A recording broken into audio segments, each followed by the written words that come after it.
नमस्कार मंडळी, पुन्हा एकदा स्वागत आहे चॅनल व्लॉग्स. तर आजचा दिवस आहे दुसरा, व्लॉग नंबर दुसरा. तर आपण काल बघितली यात्रा आपल्या शेगावची. तर आज आपण जाणार आहोत ज्योतिबाला, तर त्यांच्या पाया पडायला, दर्शन घ्यायला. तर आता वाजलेला कदाचित 12. आम्ही तयार झालेलो आहोत, रोहन तयार झालेलो आहोत सगळे. मस्त कसं ऊन 12 वाजता झालेलं आहे, आंघोळ बिंघोळ केलेली आहे. तर आजी आहे त्या साईडला, आपण आजींची मुलाखत काल घेतली आहे. तर आजी कशा आहेत तुम्ही? मी बरी आहे. बाकी काय म्हणताय? ठीक. ओके, जरा जाऊन येतो मग आज आम्ही. काकी पण तिथे आतमध्ये स्वयंपाक घरात आहेत. तर आता नाश्ता करूयात आणि लगोलगी निघूयात. तर आता आतमध्ये बघा, हा साईडला आहेत काका बसलेले आहेत. काका, कसं तुम्ही कालच्या यात्रेबद्दल काहीतरी सांगाल का आम्हाला? यात्रेबद्दल सांगा काहीतरी कालच्या. आमची यात्रा खूप वर्ष जुन्या आहे, याची आहे. हिंदू मुसलमान ऐक्य याची परंपरा जोपासणारी यात्रा आहे. काल काल काल काय पार पाडलं? पालखी असते हनुमान जयंती, मारुतीची 5 प्रदक्षिणा असतात रात्री. उरुसाला सुद्धा हिंदू लोक सुद्धा तिथे मलिदा वगैरे घेऊन नैवेद्य घेऊन जातात दुसऱ्या दिवशी. अशी ही ऐक्य, हिंदू मुस्लिम ऐक्याची ही परंपरा आहे. धन्यवाद आम्हाला माहिती दिल्याबद्दल. या साईडला रोहन पण तयार झालेला आहे. तर आता नाश्ता करूयात आणि निघूयात आपल्या वाटचाल पुढे. बघूयात कसं काय. राहा या ब्लॉग मध्ये. आता बाय बाय.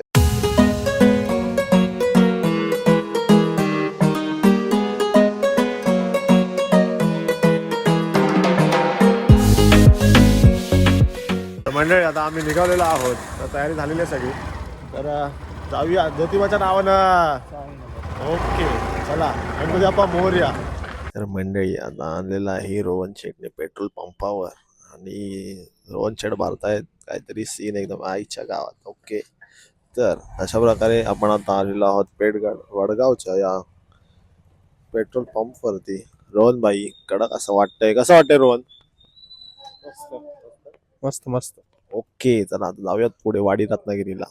रोहन मला पेठ वडगावच्या या नाक्यातून फिरवताना गेले.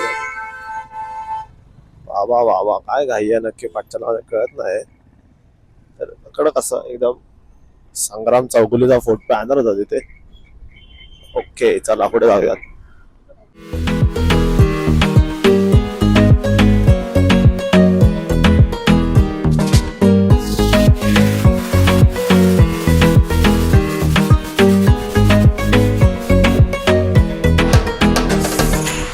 तर मंडळी, आता आम्ही येऊन पोहोचलेलो आहे ते म्हणजे यमाई मातेच्या मंदिराजवळ, म्हणजेच पायथ्याशी आहोत आपण.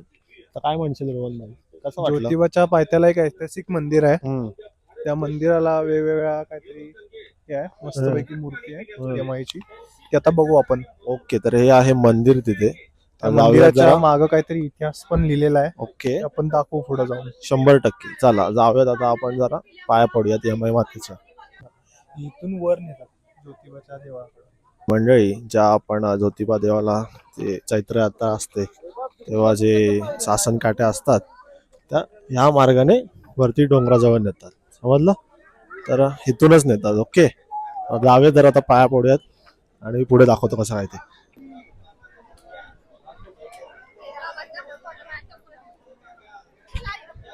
हे यमाई मंदिराच्या मागे एक ऐतिहासिक असं शिल्प कोरलेलं आहे. हे जे तुम्ही बघू शकता, हे जे आहे हे असं दर्शवलेलं आहे की भावानं बहिणीला लात मारली म्हणून भावाच्या पायातले जे किडे आहे ती बहीण काढत आहे, असं ते ऐतिहासिक शिल्प आहे. माझे आजोबा इथे यायचे आणि मला इथं असं सांगायचे की हे शिल्पाची माहिती वगैरे, हे देवी देवतांचे असे शिल्प कोरलेले आहेत. त्यातलं एक असं एक उदाहरण देताना की भावानं बहिणीला लात मारली म्हणून त्याच्या पायात किडे पडले, म्हणून असं म्हणतात की कधी कुणाला लात मारू नये, असं ते एक शिल्प आहे. चांगली अशी माहिती दिलीस रे रोहन. Yes. कडकच कडकच. तर परफेक्ट असं दर्शन झालेलं आहे. मुखदर्शनच घेतलं कारण का जरा गर्दी होती. आता जाऊया डोंगरावर आपल्या ज्योतिबाचं कुठं दर्शन वाचलं? घ्यायला. Let's go. ते शेट ह्याला आहेत, त्या शेट. घरी द्या की. शिगावमध्ये आलाय ना? तिथे. आष्टून ओके, आता जाऊया डोंगरावरती वर. ज्योतिबाच्या नावानं चांग भलं. चला लेट्स गो. आता जाऊयात, जरा दर्शन घेऊयात ज्योतिबांचं आणि पुढे कूच करूयात कुठे जायचं तिथे. ज्योतिबाच्या नावानं चांग भलं. चला. तर मंडळी, आम्ही पोहोचलेलो आता इथे. माझ्यासमोर आहे मंदिराचा प्रवेशद्वार. रोहन शेट आहे तिथे. काय म्हणतात रोहन शेट? काय नाही, मस्तपैकी जायचंय, दर्शन घ्यायचंय. ओके हे बघा मी तुला आता सांगतो चैत्र ना, यात्रा झाल्यामुळे मंदिर एकदम असं गुलाबी गुलाबी कडक झालेलं आहे. कडक वाटायलाय, कडक कडक वाटायलाय आपला काय आपण व्ह्यू दाखवू आता 100%. चला. जरा जाऊयात, घेऊ जरा आपण. नारळ घेऊयात आता कसं काय ते बघा जरा ओके. आणि जाऊयात. भाविकांचे सहर्ष स्वागत, रोहनचे सहर्ष स्वागत. कडक एकदम एकदम गुलाल गुलाल गुलाल झालेलं आहे सगळं, सगळंच कडकच एकदम. ओके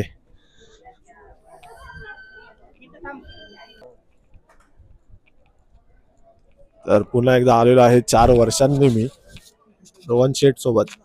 मस्तपैकी सगळीकडे खाली बघू शकताय, सगळीकडे गुलाल गुलाल असं झालेला आहे. जरा जास्तच गर्दी दिसते आज मला, दर्शनाला पण असं वाटतंय भरपूर गर्दी आहे आज. कदाचित गर्दी आहे आज. तर करूयात दर्शन आणि आता बघूयात कसं दर्शन काय तर ते. करायचंच आहे. 100%. चलो आता लाईनीत लागू.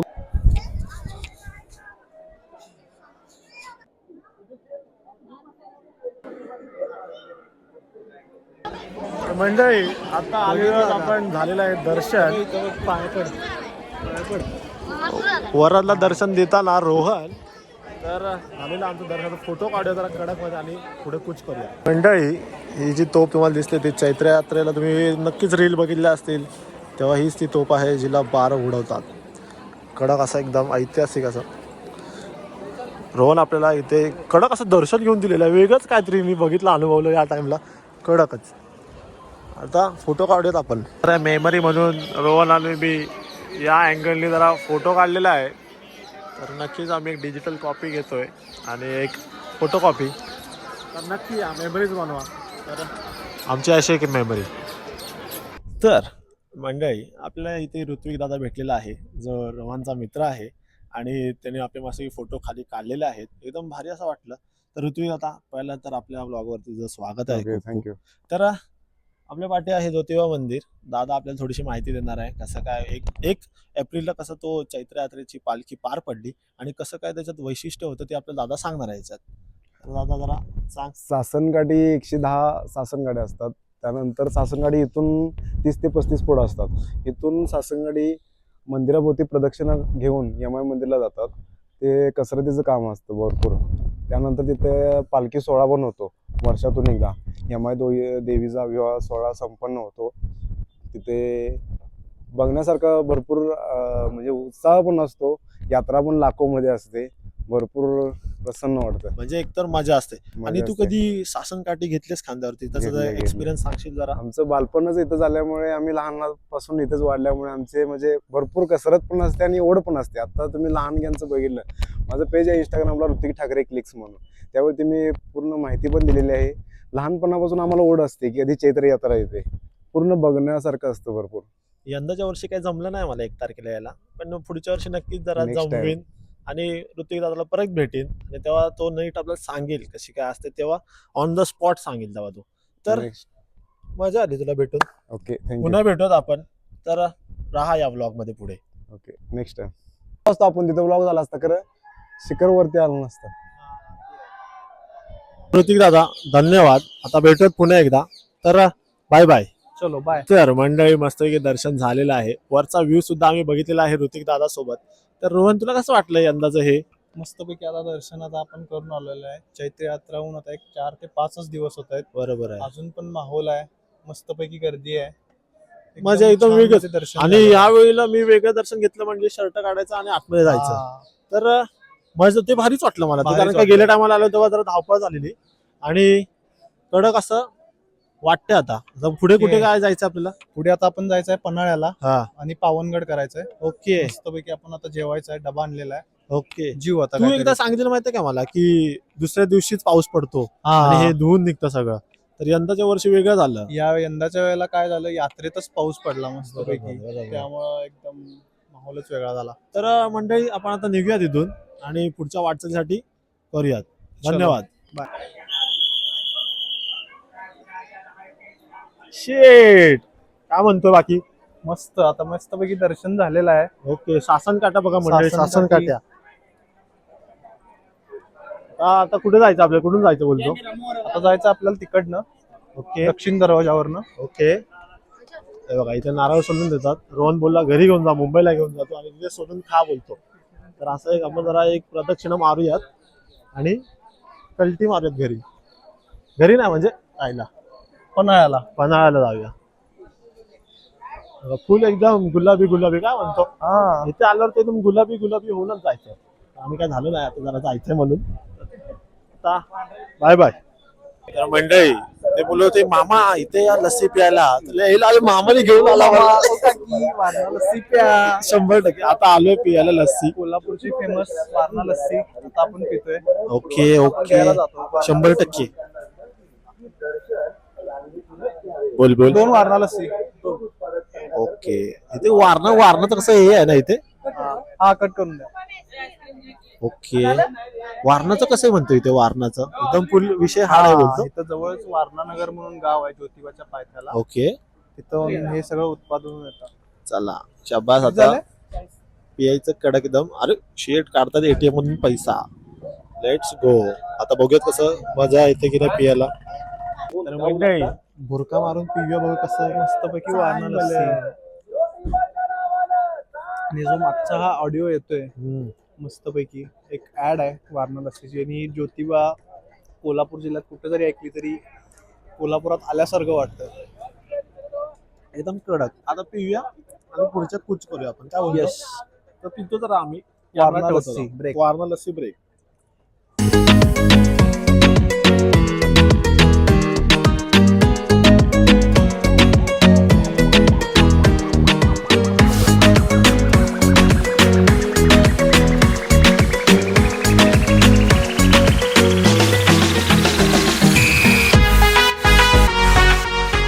तर मंडळी आता माझे तुम्ही बघू शकता काहीतरी दगडी बांधकाम आहे. तर रोहन मला घेऊन आलेला आहे 3 दरवाजा. 3 पन्हाळा. पन्हाळगडावरती. तर हे बघा असं एकदम बांधकाम असं आहे. तर रोहन मला काहीतरी सांगत होतास तू. ह्या दरवाजा आपण जो बघतोय याचा एक मस्त इतिहास आहे. पन्हाळा आठवला की आपल्याला आठवतं की सिद्धी जोहरचा वेढा आणि बाजीप्रभूंची ती आहुती, वीर शिवाकाशीदांनी दिलेला आपलं आहुती. त्यामुळे ज्या वेळेला सिद्धी जोहरचा वेढा पडलेला त्यावेळेला आपण जिथं खाली बघू शकतो, इथं पूर्ण खाली वेढा होता खालून. आणि खालून सतत तोफांचा मारा चालू असायचा. आणि त्या तोफांचा मारा ह्या ज्या शिवाजी महाराजांनी बांधलेले जे आपलं दगडी बांधकाम आहे त्या बांधकामावर बरोबर त्यांचे आपले जे तोफांचे गोळे आहेत ते येऊन आदळायचे. ते आदळल्यानंतर जे आपण बघू शकतो या दगडाला थोडं थोडं जे खाचा पडलेले आहेत किंवा जिथं जिथं दगड निसटलेले आहेत ते ऍक्च्युली जे वन आहेत ते आपल्या सिद्धी जोहरनं मारलेल्या तोफांचे गोळे आहेत. त्यामुळे ही एक आपली ऐतिहासिक आठवण आहे त्या ह्याची. तर म्हणून रोहन मला घेऊन आलेला आहे.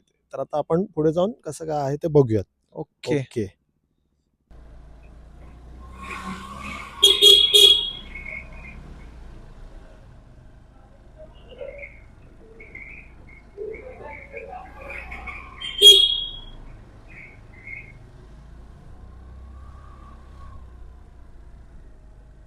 आता आपण ज्याच्या बाहेरून आलो ते होतं ते 3 दरवाजा होता म्हणजे गडाचा प्रवेशद्वार. ओके आता ते आपण जातोय जरा वरती जाऊयात बघत कसं काय आहे. बघा वरती स्टॉल्स बिल्स आहेत. वरती येण्याचा पूर्ण ही विहीर आहे म्हणतो रोहन. तर अशी बस बीस असं म्हणजे पर्यटकांसाठी असं केलेलं आहे. तर हे बघा ही विहीर आहे इथे. बांधकाम एकदम कडक असं चाललेलं आहे. तर आता जाऊन देतील की नाही काय माहिती नाही पण लगेच जाऊन येऊ आपण. असं सगळं आहे. पन्हाळा म्हटल्यावरती अंगावर काटा येतोच. विहीर जायचं आतमध्ये खाली. काळ्या घडीव पाषाणात बांधलेली तिमजवली वारभूमी अंधार बाव. चला बाव म्हणजे वीर. या जाऊया खाली. विहिरीच्या भोवतालीशी समजले वरच्या मजल्याची कमानी, प्रवेशद्वार आणि आतील बाजूस पहारेकर यांच्या खोल्या दिसतात. पहारेकर. ओके जाऊया खाली. आणि किल्ल्यावरील हा एक प्रमुख पेयजल स्रोत आहे. मग आपण त्याची माहिती देऊ ना. ओके चला लेट्स गो. जर आपण जातोय जरा गडावरती काही चढून तर नाही आलो आम्ही, फक्त गाडी घेऊन आलो वरती. बघा अशा पायऱ्या आहेत अजूनही. बंद आहे. कडक असं एकदम बांधकाम केलेलं आहे त्या प्रकारे. आपला गाईड. बाव म्हणजे विहीर इथे. ओके, ही हा. जी विहीर आहे शिवराईन काळातली मस्तपैकी विहीर आहे. आपण विचार करू शकतो की एवढ्या मोठ्या गडावर, एवढ्या उंचीवर कशी विहीर बांधली असेल. या विहिरीवर एकदम मस्तपैकी वर बांधकाम केलेलं आहे पूर्ण दगडी. आणि असं समजत असायचे की हा जो पूर्ण पन्हाळगड आहे तिचा पूर्ण पेयजलाचा हा मुख्य स्रोत होता. आणि वर इथं जे आहेत ते पहारेकरी किंवा जे सैन्य आहे, सैन्य दल आपलं इथं पूर्ण वरती राहायचं. आणि खाली विहिरीचा आपला साठा होता पूर्ण पन्हाळ्याचा. म्हणजे एकदम कडक होतं हे बघ, कोरीव हा, बांधकाम पण एकदम मस्तपैकी. कडक होतं. आणि हे बघा, हे पूर्ण जुन्या काळातला आहे एकदम. शिवकालीन असं ते पण काहीतरी आहे तसं बघायला गेलं तर. गुरुजच आहे हा म्हणजे. बघा, आता पुढे जाऊयात आणि बघूयात अजून काय पुढे आपल्याला काय मिळतंय का बघायला. हे बघा, रोहन तिथे आहे गाडीवरती, तर जाऊयात. हा, आता आपण आलेलो आहे शिवरायांकालीन अंबरखाना. अंबरखाना म्हणजे पूर्वीच्या काळी एक धान्य कोठार होतं. धान्य कोठार एवढं तुम्ही म्हणाल मोठं कसं काय, तर पूर्वीच्या काळी जो पन्हाळगडला आपण वेढा पडायचे किंवा भरपूर दुष्काळ वगैरे यायचा, त्यामुळे लोक काय करायचे की हे पूर्ण धान्य साठवून ठेवायचे की सैन्याला किंवा गावकऱ्यातल्या लोकांना की धान्याची कमी पडता कामा नये. त्यामुळं हे धान्य पूर्ण ह्याच्यात साठवून ठेवायचे. तुम्ही जे वर वर आपण जे होल बघताय तिथून ते धान्य टाकायचे पोती, कारण हे पूर्ण भरलेलं असायचं त्यावेळेला. आणि त्यावेळेला असे विभाग वगैरे असं काहीतरी करत असतील ते, आणि वरनं पूर्ण ते धान्य वगैरे टाकायचे आणि इथं धान्य ते साठवायचं. असंच एक त्याचा एक इतिहास आहे. ओके, घे थंड, घे घे थंड, घे तू जरा थंड घे. जास्त बोलायलायस, जरा थंड घे. मला तिथं फुकणे आहेत. काय फुकणे देता येईल आता एक.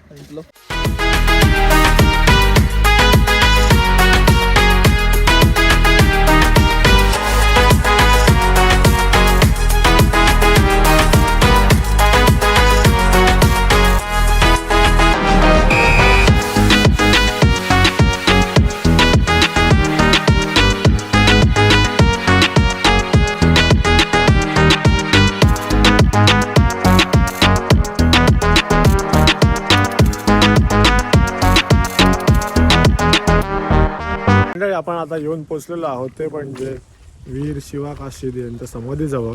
पन्हाळगड वरती आहे आणि आपण खाली आता समाधीजवळ जाणार आहोत. तर असं सगळं यांनी बांधकाम असं केलेलं आहे. आता ही आहे खाली समाधीजवळची. तर बघूयात कसं काय ते जवळचा काळ कसं होतं.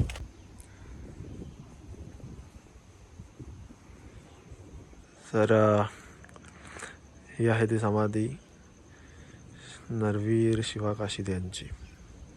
तर जर तुम्ही पन्हाळ्यावरती येत असाल तर नक्कीच तुम्ही वरती जावा, पण हे मध्ये लागतं पन्हाळ्याला येताना. नक्कीच या समाधीजवळ इथे या ठिकाणी भेट द्या आणि इथे शांतता अनुभवा आणि केलेल्या पराक्रमाची मनोमनी गाथा वाचा नक्कीच. हे वरती पन्हाळा आहे या साईडला आणि इथून हा रस्ता येतोय समाधीजवळ. तर आता निघूयात. त्याच्यात शिल्प तुम्ही बघताय ते आहे छत्रपती शिवाजी महाराज बसलेले आहेत आणि ते समोर आहे ते शिवा काशीद आहेत. तर त्यांचं बातचीत चालू आहे की राजा तुम्ही पुढे जावा, मी तुमचं वेश धारण करताना जातो. आणि हे आहेत छत्रपती शिवाजी महाराज जेव्हा ते बाजीप्रभूंसोबत आपला पन्हाळ किल्ला सोडलेला आणि पाठीमागे वीर शिवा काशीद राहिलेले. आणि हे बघा, हे आहे जेव्हा ते विशाळगडावरती वाटतं. इथे बघू शकता आपल्या ह्याच्यावरती की सदर आहे, महाराज बसले आहेत आणि समोर वीर शिवा काशीद आहेत. ते त्यांचं बातचीत चालू आहे की राजा तुम्ही पुढे जावा, आम्ही तुमची कमान सांभाळतो पन्हाळगडावरती आणि तुम्ही इथून सुटा आधी, कारण का सिद्धीचा वेढा खूप टाईट होता तेव्हा. आणि हे बघा महाराज आपल्या बाजीप्रभूंसोबत पुढे जाताना विशाळगडाकडे. ओके, आणि हे वाला आहे ते आहे सिद्धीच्या छावणीत वीर शिवा काशीद हे लढताना त्या ह्यांच्यासोबत सिद्धीच्या सोल्जरसोबत. तर असं सगळं आहे, खूप काही बलिदानं आहेत म्हणून हे स्वराज्य उभं राहिलं आहे. तर आपल्याला त्या स्वराज्याचा नेहमी अभिमान राखला पाहिजे आपण आणि या गड किल्ल्यांना तसेच ठेवले पाहिजे त्यांच्या स्मरणार्थी, जेणेकरून त्यांचे गेलेले बलिदान कधी वाया गेले नाही पाहिजेत आणि पुढच्या पिढीला ते पुन्हा नव्याने सांगितले आपण पाहिजेत, त्यांच्यापर्यंत पोहोचवले पाहिजेत. तर नक्कीच या जागी तुम्ही ठिकाणी या आणि इथलं इकडची शांतता अनुभवा. तर आम्ही अनुभवली आहे, तर तुम्हाला पण आम्ही सांगतो. ओके, चला जाऊयात आता घरी.